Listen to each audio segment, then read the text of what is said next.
എൻ്റെ പേര് മാർട്ടിൻ എന്നാണ്. നടി ആക്രമിച്ച കേസിൽ 2ാം പ്രതിയായിട്ട് എന്നെ 5 കൊല്ലത്തോളം റിമാൻഡ് ചെയ്തിട്ടായിരുന്നു. ഇപ്പോൾ സുപ്രീം കോടതി ബെയിലിൽ എനിക്ക് കിട്ടി. ഞാൻ പുറത്തിറങ്ങിയിരുന്നു. ഈ കേസുമായി ബന്ധപ്പെട്ട യഥാർത്ഥ സത്യങ്ങൾ, നടൻ ദിലീപിനെ ചതിക്കാൻ വേണ്ടി ഉണ്ടാക്കിയ കേസിലെ യഥാർത്ഥ സത്യങ്ങൾ എനിക്കറിയാം. അതിൻ്റെ പേരിൽ മാത്രം ഇത്രയും നാളെ എന്നെ ജയിലിലിട്ടായിരുന്നേ. നടൻ ലാലും ഡയറക്ടർ ശ്രീകുമാർ മേനോനും നടി മഞ്ജു വാര്യറും രമ്യ നമ്പീശനും ഭാവനയും ചേർന്ന് ദിലീപിനെ ചതിക്കാൻ വേണ്ടി ഉണ്ടാക്കിയ ഒരു കെണിയാണ് ഈ കേസ്. വണ്ടിയിൽ നടീനെ ആക്രമിച്ചു എന്ന് പറയപ്പെടുന്നത് വെറുതെ പറയുന്നത്. നടിയുടെ വീട്ടിൽ നിന്ന് തുടങ്ങി നടൻ ലാലിൻ്റെ വീട് വരെ ഞാനാണ് വണ്ടി ഓടിച്ചായിരുന്നത്. ഇതിൻ്റെ ഇടയിൽ എറണാകുളം നടൻ ലാലിൻ്റെ വീട്ടിൽ നിന്ന് പറഞ്ഞതനുസരിച്ച് നടൻ ലാലും എക്സിക്യൂട്ടീവ് പ്രൊഡ്യൂസർ അനൂപും പൾസർ സുനി എന്ന് പറഞ്ഞ വ്യക്തിയും ലാലിൻ്റെ അളിയൻ പ്രൊഡ്യൂസറും ഉണ്ടായിരുന്നു. ഇവർ ഇത്രയും പേരുടെ നേതൃത്വത്തിൽ ലാലിൻ്റെ വീട്ടിൽ നിന്നാണ് എന്നെ XEV വണ്ടിയിൽ നടിയുടെ വീട്ടിൽ പോയി കൊണ്ടുവരണം. പോരാത്തതിന് നടി എന്തെങ്കിലും സഹായം ചോദിച്ചു കഴിഞ്ഞാൽ അത് ചെയ്തു കൊടുക്കണം എന്നും പറഞ്ഞു. പിന്നെ എക്സിക്യൂട്ടീവ് പ്രൊഡ്യൂസർ പറഞ്ഞു, നടിക്ക് നിന്റെ വീട്ടിൽ ചെന്ന് കഴിയുമ്പോൾ ഞങ്ങൾ പറഞ്ഞിട്ടുണ്ട് നിന്റെ മൊബൈൽ അവൾക്ക് ഉപയോഗിക്കാൻ കൊടുക്കണം എന്ന് പറഞ്ഞായിരുന്നു. പിന്നെ നടിയുടെ അമ്മയുടെ നമ്പർ എനിക്ക് തന്നിട്ട് പറഞ്ഞു, പാലിയേക്കര ടോൾ കഴിഞ്ഞതിന് ശേഷം മാത്രം നടിയുടെ വീട്ടിലേക്ക് അമ്മേനെ വിളിച്ചിട്ട് വീട്ടിലെ വഴി വെച്ച് പോയാൽ മതി എന്നും പറഞ്ഞ് ഫോൺ നമ്പർ തന്നെ എന്നെ അവിടെ നിന്ന് പറഞ്ഞു വിട്ടായിരുന്നു. ഞാൻ അവിടെ നിന്ന് ലാലിൻ്റെ വീട്ടിൽ നിന്ന് ഏകദേശം ഒരു 4:30-5 മണി ടൈമിൽ ഇറങ്ങി പാലിയേക്കര അവർ അതിൻ്റെ ഇടയ്ക്ക് ഞാൻ പോകണമെന്നതിൻ്റെ ഇടയ്ക്ക് ഇവർ ഇടയ്ക്കിടയ്ക്ക് എന്നെ വിളിച്ചായിരുന്നു. ഇതിനുശേഷം പാലിയേക്കര ടോൾ എത്തിയതിനു ശേഷം നടിയുടെ വീട്ടിലേക്കുള്ള വഴി എനിക്കറിയാത്ത കാരണം വിളിച്ചു ചോദിച്ച് വഴി അന്വേഷിച്ച് ഞാൻ ചെന്നു. നടിയുടെ വീടിൻ്റെ ഫ്രണ്ടിലെത്തി കഴിഞ്ഞപ്പോൾ വീണ്ടും ഗേറ്റ് തുറന്നിട്ടുണ്ടായിരുന്നു. എന്നോട് വണ്ടി ഉള്ളിൽ കയറ്റിടാൻ പറഞ്ഞു. ഭാവനയും അമ്മയും അവിടെ ഫ്രണ്ടിൽ നിൽക്കണ്ടായിരുന്നു ഫോണും പിടിച്ച്. അത് കഴിഞ്ഞ് വണ്ടി അവരെ കാർ പോർച്ചിൽ കയറ്റിടാൻ പറഞ്ഞു. ഞാൻ വണ്ടി കാർ പോർച്ചിൽ കയറ്റിയിട്ട് വണ്ടി ഓഫാക്കി നിന്നപ്പോഴത്തേക്കും ഭാവനയുടെ അമ്മ വീടിൻ്റെ അകത്തേക്ക് കയറിപ്പോയി. നടി വന്ന് വണ്ടിയുടെ സൈഡിൽ ഡോറിൻ്റെ അവിടെ വന്നിട്ട് ഇങ്ങനെ തട്ടിയിട്ട് വണ്ടി ഡോർ ഓപ്പൺ ചെയ്യാൻ പറഞ്ഞു. ഓപ്പൺ ചെയ്തു. മാർട്ടിൻ എന്നല്ലേ നിന്റെ പേര്? എക്സിക്യൂട്ടീവ് പ്രൊഡ്യൂസർ അനൂപ് വിളിച്ചു പറഞ്ഞിട്ടുണ്ടായിരുന്നു, പുതിയ ഡ്രൈവറാ വിടുന്നുണ്ടെന്നും പറഞ്ഞ്. ഞാൻ പറഞ്ഞു അതേ ലാൽ ക്രിയേഷനിൽ നിന്ന് വന്നതെന്ന് പറഞ്ഞു. ഇത് കഴിഞ്ഞപ്പോൾ നടി വണ്ടിയിലേക്ക് കയറി എന്നിട്ട് പറഞ്ഞു, വേറെ എന്തെങ്കിലും പറഞ്ഞായിരുന്നോ എന്ന് ചോദിച്ചു. അപ്പോൾ ഞാൻ പറഞ്ഞു എൻ്റെ ഫോൺ മേഡത്തിന് തന്നെ അനൂപ് എക്സിക്യൂട്ടീവ് പ്രൊഡ്യൂസർ അനൂപ് പറഞ്ഞിട്ടുണ്ടായിരുന്നു എന്ന് പറഞ്ഞു. ഞാൻ അന്ന് മാർട്ടിൻ പറഞ്ഞതനുസരിച്ച് ഫോണും തരാൻ പറഞ്ഞു. എൻ്റെ ഫോൺ ഞാൻ കൊടുത്തു. ഇത് കഴിഞ്ഞ് എന്നോട് പറഞ്ഞു വണ്ടി സ്റ്റാർട്ടാക്കിയിട്ട് ഗ്ലാസ് എല്ലാം കയറ്റിട്ടിട്ട് മാർട്ടിൻ കുറച്ച് നേരം ഒന്ന് പുറത്തിറങ്ങി നിൽക്കാൻ പറഞ്ഞു. നടി പറഞ്ഞതനുസരിച്ച് ഞാൻ നടിയുടെ വീട്ടിൽ വെച്ച് തന്നെ വീടിൻ്റെ പുറത്തിറങ്ങി നിന്നു. അത് കഴിഞ്ഞ് ഏകദേശം ഒരു അരമണിക്കൂറോളം നടി ഉള്ളിൽ നിന്ന് ഫോണിൽ സംസാരിക്കണ്ടായി. എന്താ സംസാരിച്ചതെന്നൊന്നും എനിക്കറിയില്ല. ഇത് കഴിഞ്ഞതിന് ശേഷം എന്നോട് ഗ്ലാസ്സുമ്മ കൊട്ടിയിട്ട് പറഞ്ഞു വണ്ടി കയറാൻ പറഞ്ഞു. ഞാൻ വണ്ടി കയറിയപ്പോൾ നടി എന്നോട് പറഞ്ഞു വണ്ടി ഓഫ് ചെയ്ത് മാറ്റി ഞാൻ പോയി ഡ്രസ്സ് മാറിയിട്ട് വരാം, നമുക്ക് എറണാകുളത്തേക്ക് പോകാമെന്ന് ആദ്യം പറഞ്ഞത്. എറണാകുളത്തേക്ക് പോകാമെന്നും പറഞ്ഞു. നടി എൻ്റെ ഫോണും പിടിച്ചുകൊണ്ട് തന്നെ വീടിൻ്റെ അകത്തേക്ക് കയറിപ്പോയി. ഇത് കഴിഞ്ഞ് ഏകദേശം ഒരു അരമണിക്കൂർ മേലെ എടുത്തു വീട്ടിൽ നിന്ന് ഇറങ്ങാനായിട്ട്. 2 കളർ ബാഗ് ഉണ്ടായിരുന്നു, ഒരു ബ്ലാക്ക് കളർ ബാഗും ഒരു റെഡ് കളർ ബാഗും. ഈ റെഡ് കളർ ബാഗിൽ പൈസയായിരുന്നു. കുറച്ച് പൈസയെ പോകുന്ന വഴിക്ക് അത്താണിയിൽ വെച്ച് എൻ്റെ സുഹൃത്തുക്കൾ വരും, അവർക്ക് കൊടുക്കാനെന്ന് പറഞ്ഞു. നെടുമ്പാശ്ശേരി എയർപോർട്ടിലേക്ക് തിരിയണം സിഗ്നലിൻ്റെ അവിടെ വെച്ച്. ശരി എന്ന് പറഞ്ഞു. ആ വണ്ടിയിൽ എടുത്ത് കയറ്റി വയ്ക്കാൻ പറഞ്ഞു. അങ്ങനെ ഞാൻ കയറ്റി വെച്ചു. നടി എൻ്റെ ഒപ്പം പിറകിലെ സീറ്റിൽ വണ്ടിയിൽ കയറി. ഇത് കഴിഞ്ഞ് വണ്ടി അവിടെ നിന്ന് എടുത്തു. ഈ സമയത്തൊന്നും എൻ്റെ ഫോൺ എൻ്റെ തന്നെ ഇല്ല, നടിയുടെ കയ്യില്ല. പോരുന്ന വഴിക്ക് നടി ഒരുപാട് ഫോണിൽ സംസാരിച്ചിട്ടുണ്ട്. 3 ഫോൺ നടിയുടെ കയ്യിൽ ഭാവനയുടെ കയ്യിൽ വേറെ ഉണ്ടായിരുന്നു. ഈ ഫോണിൽ നിന്ന് മാറി സംസാരിക്കണ്ടേ. പിന്നെ വീണ്ടും എന്നോട് പറഞ്ഞു നെടുമ്പാശ്ശേരി എയർപോർട്ടിലേക്ക് തിരിയണ സിഗ്നലിൽ അവിടെ എത്തി കഴിയുമ്പോൾ എന്നോട് പറയണം എൻ്റെ സുഹൃത്തുക്കൾ അവിടെ വന്നിട്ടുണ്ട്, അവരൊന്ന് മീറ്റ് ചെയ്യണമെന്ന് പറഞ്ഞു. നടി പറഞ്ഞതനുസരിച്ച് വരുന്നതിൻ്റെ ഇടയിൽ പിന്നെ പയ്യെ പോയാൽ മതി എന്ന് എന്നോട് പറഞ്ഞായിരുന്നു. വരുന്നതിൻ്റെ ഇടയിൽ നെടുമ്പാശ്ശേരി എയർപോർട്ട് സിഗ്നലിൽ അവിടെ വെച്ച് വണ്ടി നിർത്താൻ പറയണമെന്ന് പറഞ്ഞായിരുന്നു. ഞാൻ പറഞ്ഞു സിഗ്നലിൽ എത്തി കഴിഞ്ഞപ്പോൾ അവിടെ 2 വണ്ടിയിൽ, ഒരു ഇന്നോവയിലും ഒരു സ്വിഫ്റ്റ് ഡിസയർ കാറിലും 2 വണ്ടി അവിടെ വന്ന് കിടക്കണ്ടായിരുന്നു ലെഫ്റ്റ് സൈഡിലായിട്ട്. വണ്ടി പാർക്ക് ലൈറ്റ് ഇട്ട് ഓണാക്കി അവിടെ നിർത്തിയായിരുന്നേ. കഴിഞ്ഞാൽ എൻ്റെ ഫ്രണ്ട്സാണ്, അവർ ആ വണ്ടിയുടെ അവിടെ ചവിട്ടി നിർത്താൻ പറഞ്ഞു. അപ്പോഴത്തേക്കും വണ്ടി പയ്യെ സ്ലോ ആക്കി അറിഞ്ഞു. ലെഫ്റ്റ് സൈഡ് ചവിട്ടി ഒതുക്കി നിർത്തി കഴിഞ്ഞപ്പോൾ ആ സ്വിഫ്റ്റ് കാറിൽ നിന്ന് 3 പേര് ഇറങ്ങി വന്നായിരുന്നു. 3 പേര് ഇറങ്ങി വന്നിട്ട് 2 പേര് വണ്ടി കയറി സൈഡിൽ. അപ്പം അവനെ സൈഡിലേക്ക് നീങ്ങിയിരുന്നു. എൻ്റെ സുഹൃത്തുക്കളാണ് എന്നോട് പറഞ്ഞു. പിന്നെ നടിയാണ്, അതുകൊണ്ട് ഞാൻ വേറെ ഒന്നും ചോദിക്കാനൊന്നും നിന്നില്ല. അവർ പറയുന്നതനുസരിച്ച് കാര്യങ്ങൾ ചെയ്യണം. ഞാൻ ജോലിക്കാരനാണ്. അവർ സൈഡിലേക്ക് കയറിയിരുന്നു. എന്നോട് പറഞ്ഞു ഈ റെഡ് കളർ ബാഗ് എടുത്ത് ആ വണ്ടിയിൽ കൊണ്ടുകൊടുക്കാൻ പറഞ്ഞു, ഫ്രണ്ടിൽ കിടക്കണം സ്വിഫ്റ്റിലേക്ക്. ഞാൻ ഈ റെഡ് കളർ ബാഗ് എടുത്തുകൊണ്ട് സ്വിഫ്റ്റിൻ്റെ ഡിക്കി തുറന്നിട്ടുണ്ടായി, അതിലേക്ക് വെച്ച വഴി വണ്ടി 2 എടുത്ത് പോയി. എവിടെയെന്ന് പറഞ്ഞ് വണ്ടി എടുത്ത് പോയി. പിന്നെ നടൻ ലാലിൻ്റെ മകൻ ജീനും എക്സിക്യൂട്ടീവ് പ്രൊഡ്യൂസർ അനൂപും ഉണ്ടായിരുന്നു. ഇവർ 2 പേരും ആ സമയത്ത് വണ്ടിയിൽ കയറിയ.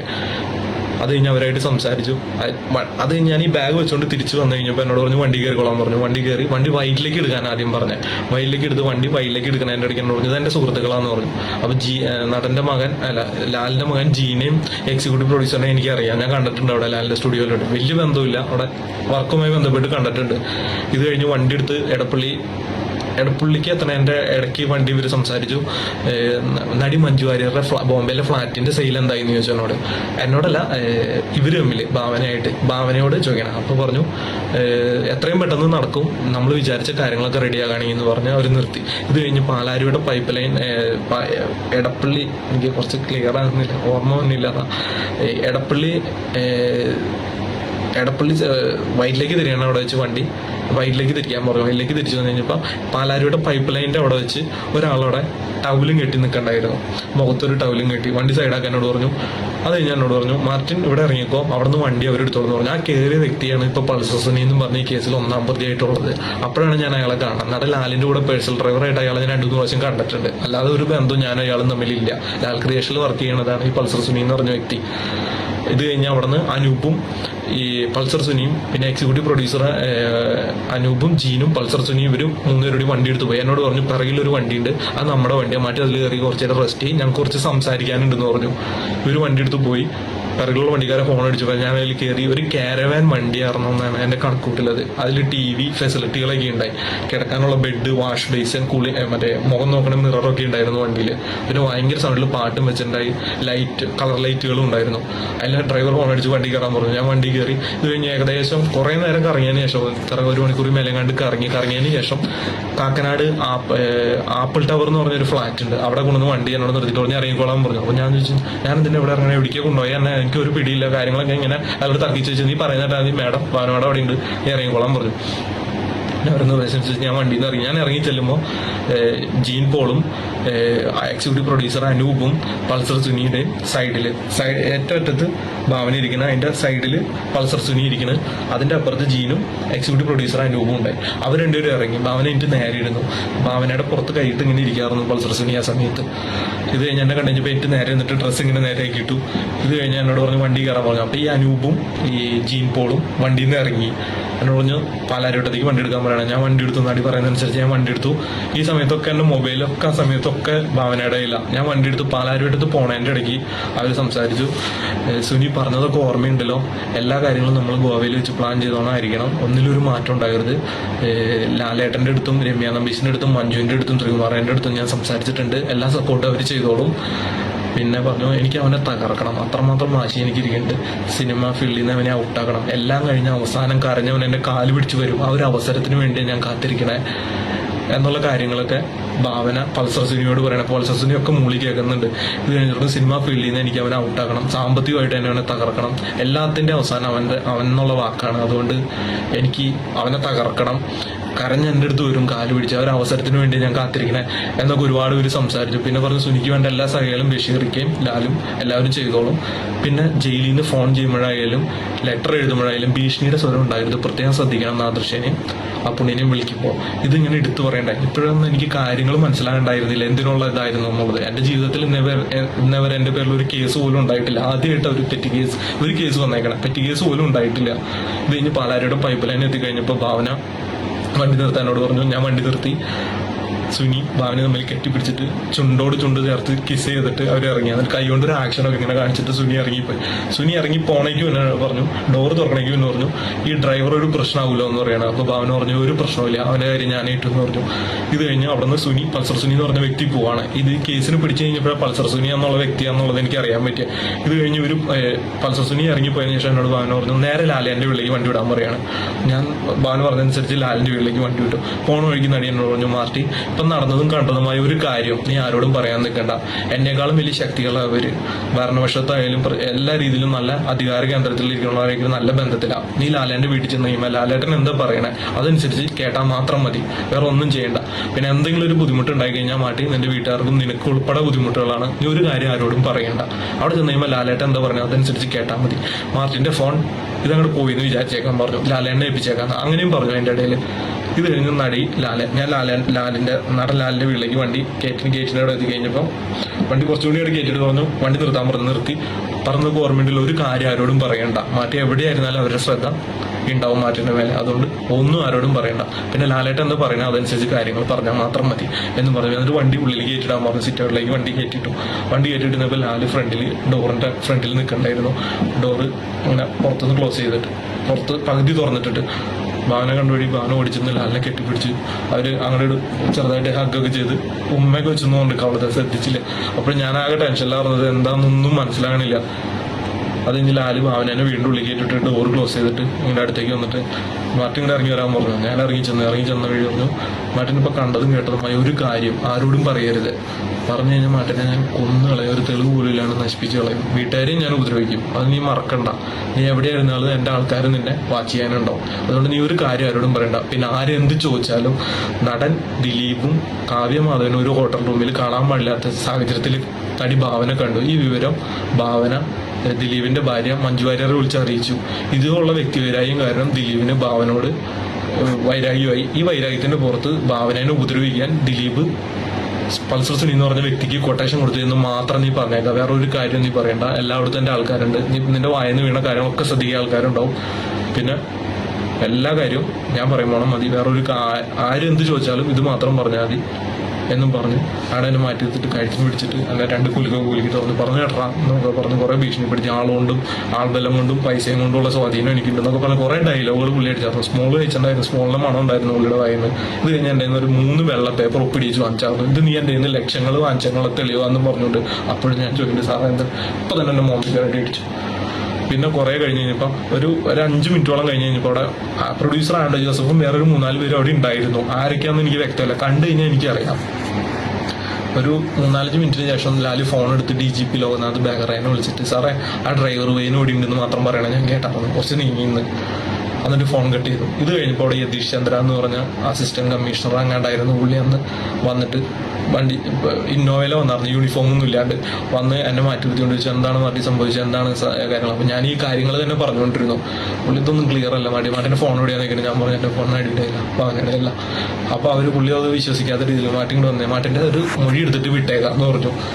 അന്നേപ്പോൾ ഞാൻ പറഞ്ഞു എൻ്റെ അമ്മ വാളാണ്ട് കിടക്കാൻ എനിക്ക് ആശുപത്രി കൊണ്ടുപോകണമെന്ന് പറഞ്ഞിട്ട് എക്സ്ട്രാ എടുത്തേക്കണം ഓട്ടോ ഉണ്ടെന്ന്. ഞാൻ അന്ന് രാത്രി ഞാൻ പോകാനിരുന്നതല്ല.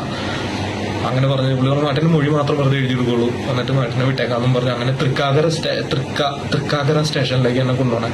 അവിടെ ഇരുത്തി കഴിഞ്ഞപ്പോൾ പുള്ളിയുടെ ജീപ്പിൽ കയറ്റിയിട്ട് പുള്ളിയുടെ ഇന്നോവയിൽ വണ്ടിയിൽ കയറ്റിയിട്ട് ലാലിന്റെ വീണ്ടും പടി വരെ ആക്കി കഴിഞ്ഞപ്പോൾ അവിടെ വേറെ പോലീസ് ജീപ്പ് വന്നു. അവിടെ നിന്ന് തന്നെ അവരുടെ വണ്ടിയിൽ കയറ്റി കൊണ്ടുപോയി തൃക്കാക്കര സ്റ്റേഷനാണെന്ന് തോന്നുന്നത്, എനിക്ക് ഓർമ്മ കിട്ടണില്ല. അവിടെ കൊണ്ടുപോയി ഇരുത്തി രാത്രി സെല്ലൊക്കെ അടച്ചു കൂട്ടിയിട്ടിട്ട് ഒരു 3 പേര് വന്നായിരുന്നു. അവരെന്നെ ഒരു റൂമിലേക്ക് മാറ്റി കൊണ്ടുപോയിട്ട് പറഞ്ഞു എനിക്ക് മുഖങ്ങൾ കണ്ടറിയാം, പേരുകൾ അറിയില്ല, യൂണിഫോം ഒന്നും ഉണ്ടായില്ല. എന്നെ ഒരുപാട് ഉപദ്രവിച്ചു. വന്നിട്ട് എന്നോട് പറഞ്ഞു ഉപദ്രവിക്കുന്ന ഇടയ്ക്ക് പറഞ്ഞിട്ടുണ്ടായിരുന്നു ലാല് പറഞ്ഞത് എനിക്ക് ഓർമ്മയുണ്ടല്ലോ, വെറുതെ അവരായിട്ട് മുട്ടാണ് നിൽക്കുന്നത്, അവർ പറയുന്ന കാര്യങ്ങൾ അങ്ങനെ അനുസരിച്ചേക്കാം, അവർ മേളിലൊക്കെ നല്ല പിടിപാടുള്ളവരാ, വെറുതെ ജീവൻ കളയാൻ നിൽക്കണ്ട, എവിടെയായിരുന്നാലും അവരുടെ ആൾക്കാരല്ല അവിടുത്തും.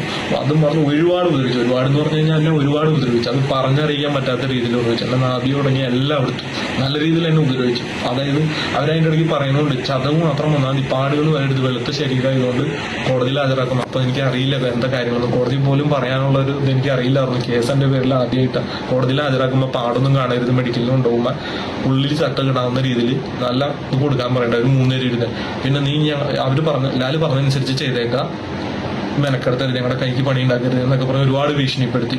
അവിടെ നിന്ന് പിന്നെ തന്നെ വേറെ കാറിൽ അവിടെ തന്നെ കാറിൽ മുഖത്തും അപ്പോഴത്തെ മുഖത്തും മൂടിയിട്ടായിരുന്നു, കയ്യിൽ വിലങ്ങും വെച്ചിട്ടുണ്ടായിരുന്നു. കയ്യിൽ പിറകിലേക്ക് കെട്ടിയ വിലങ്ങ് വെച്ചാർന്നെന്ന് തോന്നുന്നത്. അത് കഴിഞ്ഞ് എന്നെ ആലുവയിലൊരു AV ജോർജ് എന്ന് പറഞ്ഞ ഒരു DSP കമ്മീഷണർ, എനിക്ക് അറിയില്ല, ആളുടെ ഓഫീസിലും ഉണ്ടായി. അവിടെ നിന്ന് എന്നെ വേറൊരു വീട്ടിലേക്കും ഉണ്ടായിരുന്നു. ഈ വീട്ടിലിട്ടും ഒരുപാട് എന്നെ ഉപദ്രവിച്ചു. കുറേ കാര്യങ്ങൾ എന്നോട് ഇങ്ങനെ തന്നെ പറഞ്ഞ ഓർമ്മയുണ്ടല്ലോ, ദിലീപ് വന്ന കൊട്ടേഷൻ എന്ന് മാത്രം വന്നേക്കാം. അവിടെ ഒരുപാട് ഉപദ്രവിച്ച ഉദ്യോഗസ്ഥരല്ല, 4 പേരും 3 പേരും ഇടയ്ക്കിടയ്ക്ക് മാറി വന്ന് എന്നെ ഒരുപാട് ഉപദ്രവിച്ചു എന്ന് പറഞ്ഞത് പറഞ്ഞറിയിക്കാൻ പറ്റാത്ത രീതിയിൽ ഉപദ്രവിച്ചു. എൻ്റെ ഈ വിരൽ ഇപ്പോഴും ഭയങ്കര ബെൻഡായിട്ടിരിക്കണം. പിന്നെ എന്ന് പറഞ്ഞാൽ എനിക്ക് ഇന്റേണൽ പ്രശ്നങ്ങൾ ഒരുപാടുണ്ട്. ഞാൻ ഇതുവരെ ഹോസ്പിറ്റലിൽ പോലും പോയിട്ടില്ല. ഇപ്പം ഇറങ്ങിയിട്ട് 1.5 മാസം 2 മാസത്തോളമായി. ഇപ്പം സഹായിക്കാനും കാര്യങ്ങളൊന്നും ഒരാളില്ല. ഈ യഥാർത്ഥ സത്യങ്ങൾ എനിക്ക് പുറത്തറിയിക്കണമെന്നുണ്ട്. ഇത് കഴിഞ്ഞതിന് ശേഷമാണ് എന്നെ അവിടുന്ന് റിമാൻഡ് ചെയ്യണം. ഈ കാര്യങ്ങളൊക്കെ ഞാൻ ഒരുപാട് നാൾ മനസ്സിലിട്ട് ഇങ്ങനെ കാൽക്കുലേറ്റ് ചെയ്ത് അങ്കമാലി കോടതിയിൽ ഞാൻ ആദ്യം മൊഴി കൊടുക്കാൻ പോയി. അന്ന് ലാലിന്റെ ഈ പറഞ്ഞ പ്രൊഡ്യൂസർ ഫിനാൻസ് മാനേജർ പറഞ്ഞ ജോസേനും അവരുടെ കൂടെയുള്ള കുറച്ച് പേരുണ്ട്. ലാലിന്റെ എന്താ പറയാ എന്തെങ്കിലും കാര്യങ്ങൾക്ക് ഗുണ്ടായിസും കാര്യങ്ങളൊക്കെ കാണിക്കാൻ നടക്കുന്ന കുറച്ച് പിള്ളേരുണ്ട്. കഞ്ചാവും കാര്യങ്ങളൊക്കെ അടിച്ചിട്ട് ഒരു 10-15 പിള്ളേരോളം ഉണ്ട്. എപ്പോഴും വണ്ടിയിൽ 3-4 വണ്ടിയായിട്ട് നടക്കുന്നുണ്ട്. ഇവരൊക്കെ അന്ന് അങ്കമാലി കോടതിയിൽ വന്നായിരുന്നു. അവരൊക്കെ അവിടെ നിന്ന് ഭീഷണിപ്പെടുത്തി. അന്ന് എനിക്ക് കേസിന്റെ കാര്യങ്ങളൊന്നും അറിയില്ല. എൻ്റെ ജീവിതത്തിൽ ആദ്യമായിട്ട് കേസായതുകൊണ്ട് എങ്ങനെ പ്രതികരിക്കണം അല്ലെങ്കിൽ എങ്ങനെ സംസാരിക്കണം അറിയില്ല.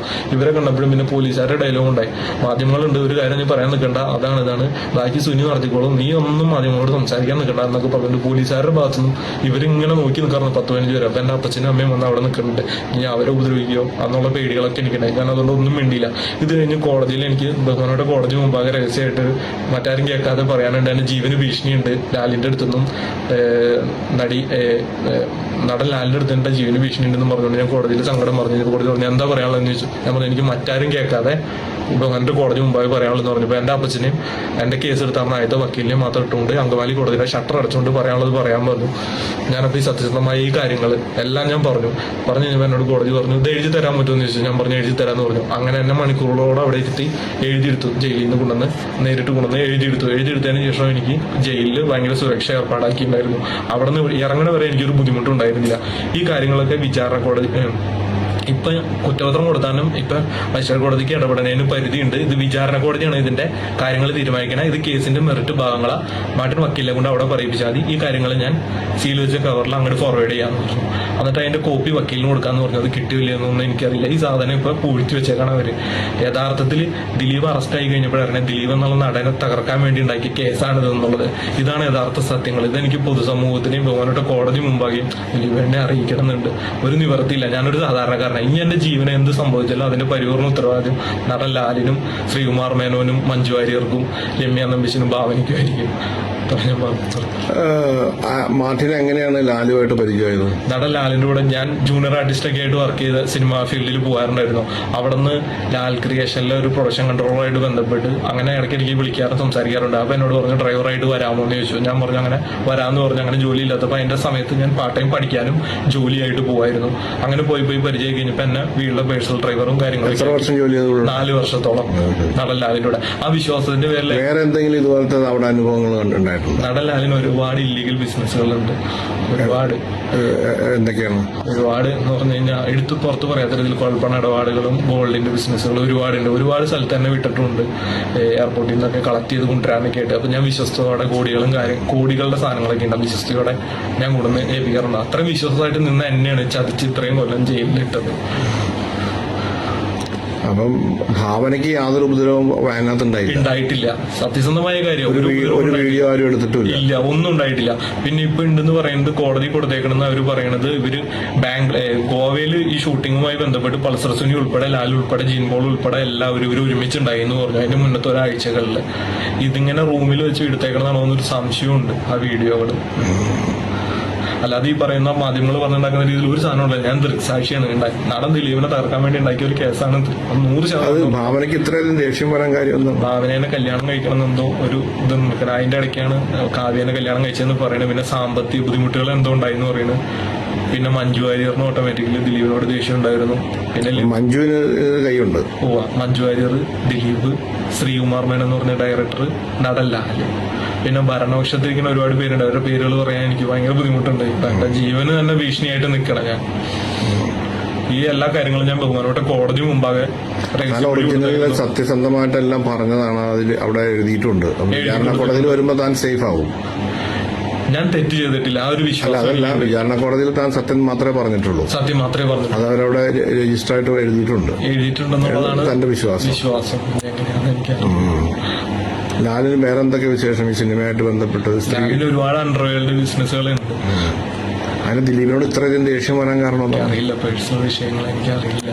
ഭാവനയെ സഹായിക്കാൻ വേണ്ടി ചെയ്ത ഇവരല്ലേ? ഇവരെല്ലാവരും ദിലീപിനോട് ദേഷ്യമുള്ള വ്യക്തികളെല്ലാവരും കൂടി ഒരുമിച്ച് ഒറ്റക്കെട്ടായിട്ട് നിന്ന് ദിലീപ് വീണ് കഴിഞ്ഞപ്പോൾ അടിച്ചേക്കണമെന്നാണ് ഈ കേസിൽ കണ്ടേക്കണത്.